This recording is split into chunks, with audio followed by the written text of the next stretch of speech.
nous faire lecture du suivi des résolutions. Et c'est de ça qu'il s'agit. Nous n'allons pas lire tout le document. Il a été convenu que l'essentiel, c'est le suivi des résolutions. Les documents que vous avez devant vous comportent deux parties. La partie narrative et la partie financière, le rapport financier. Donc après que j'ai terminé le narratif, notre chef service financier va conclure avec le rapport du secrétariat général. Vous avez avant, dans la version française que j'ai ici, le suivi des résolutions, c'est à partir de la page 42.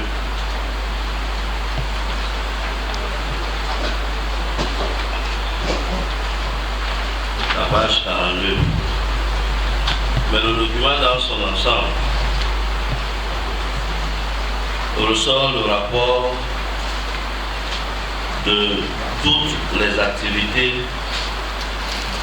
que nous avons eues durant ces dernières années. C'est-à-dire le rapport qui est dans les départements, c'est-à-dire les rapports des activités autres menées par les départements, mais également les rapports des autres partenariats que nous avons eus entre-temps, notamment SCP et TIFAM. Tout cela est consigné dans vos documents que vous allez regarder tranquillement et sont gratuits sur la partie financière. Donc je vais directement à la page 42. Les mandats.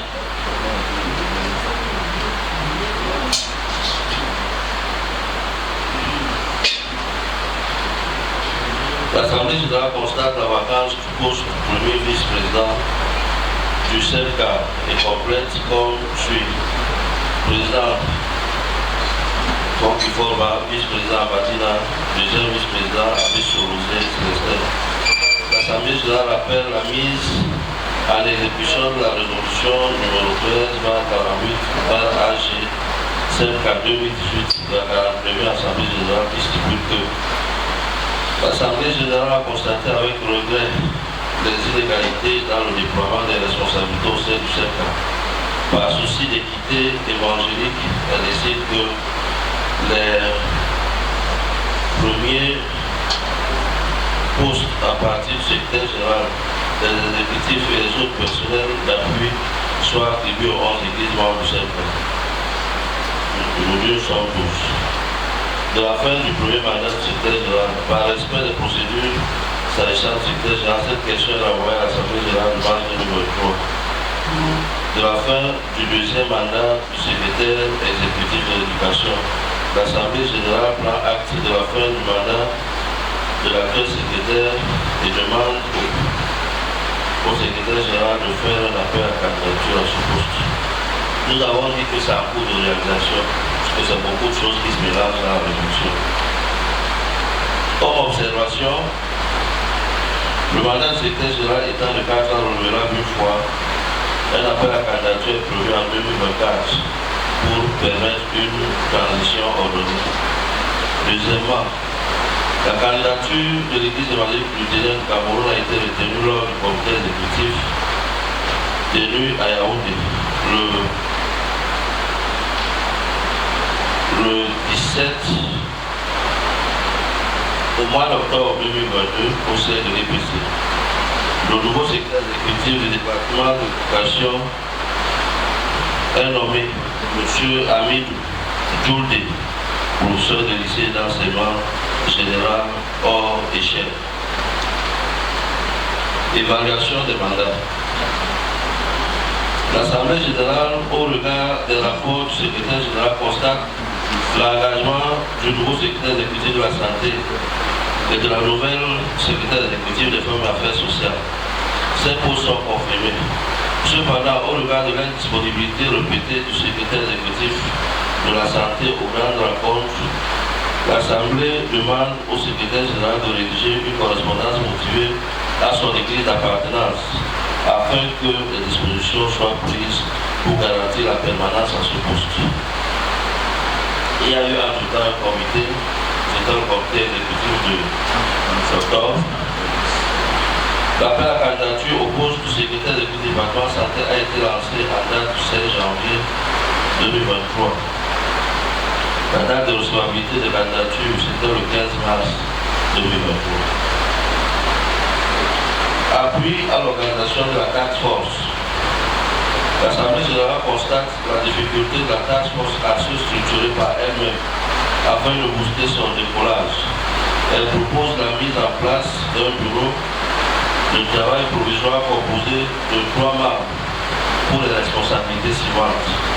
Président Claude Bonke, secrétaire Maïla Djourdé, trésorière et équilibré. Quelques rencontres ont déjà, là nous allons dire réalisées. La deuxième résolution d'évasion des mandats, c'est en cours de réalisation. En cours de réalisation. La résolution 3 s'est réalisée. Observation cependant, quelques rencontres ont déjà été effectives. L'implication totale du président lors de certains ateliers et l'organisation d'un atelier sur la responsabilité des communicateurs dans la promotion de la paix. Les membres de la task force ont apporté un appui dans l'organisation de la semaine du protestantisme.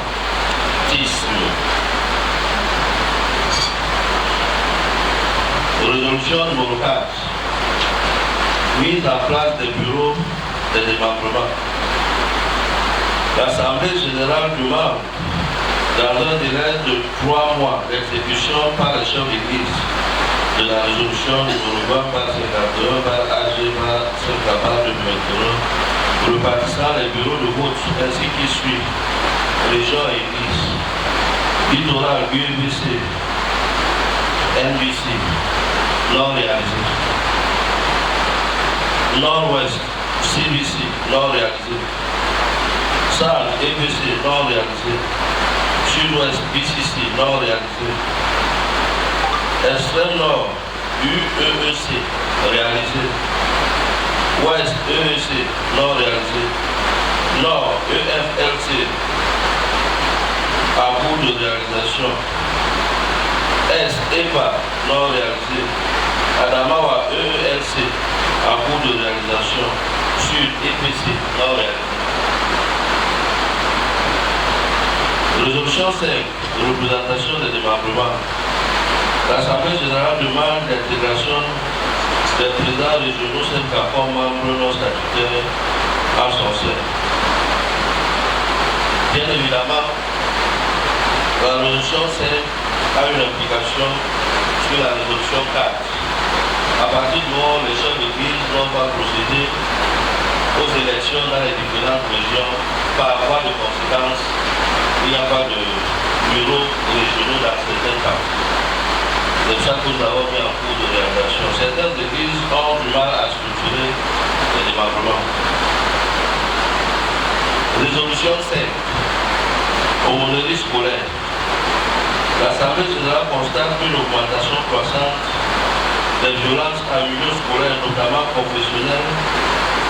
Aussi demande-t-elle aux responsables éducatifs de réhabiliter l'aumônerie scolaire et la cure d'âme.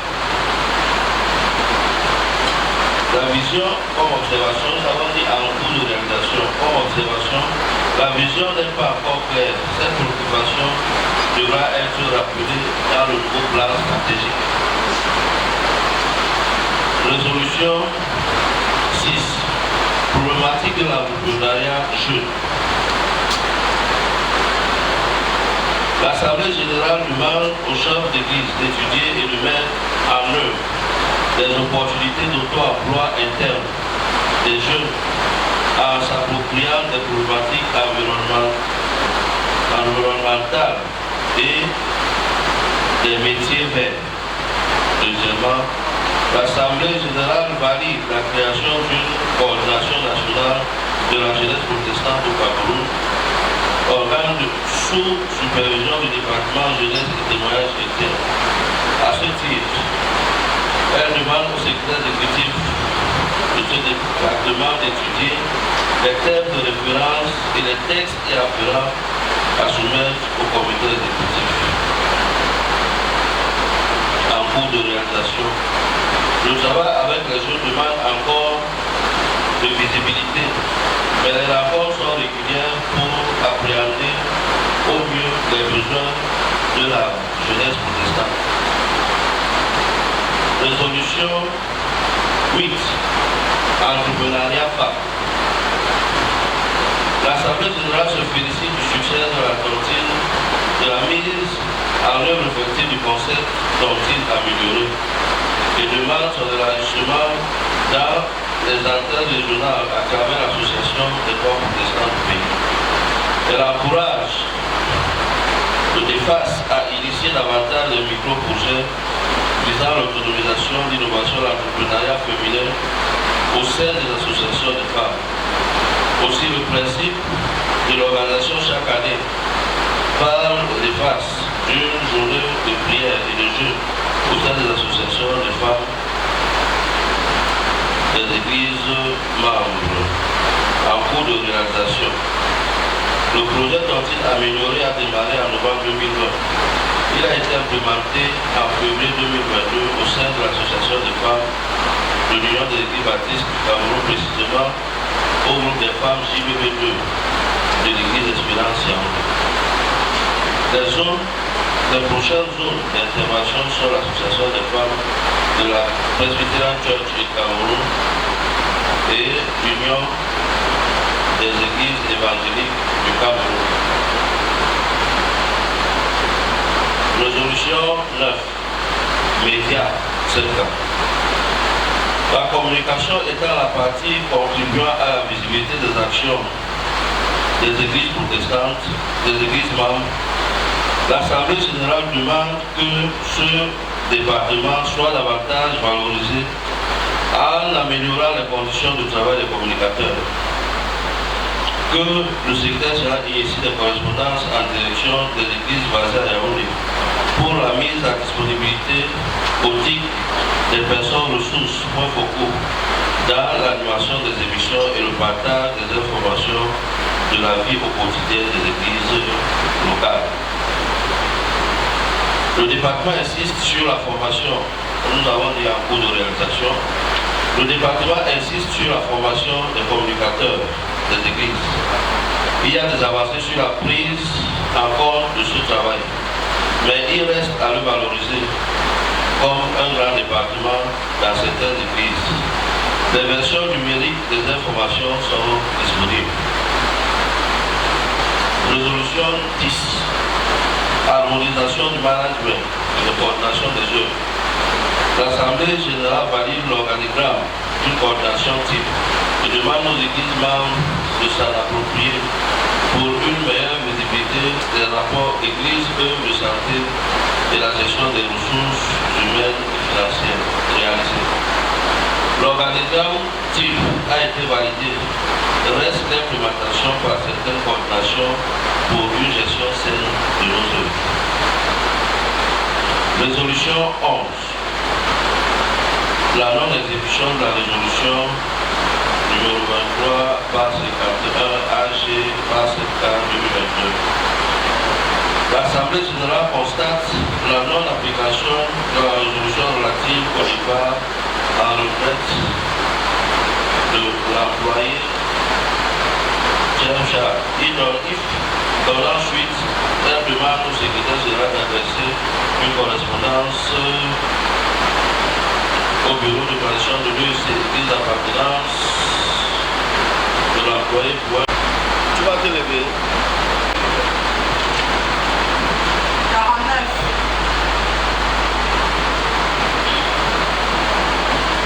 Notre rapport s'articulera de la manière suivante.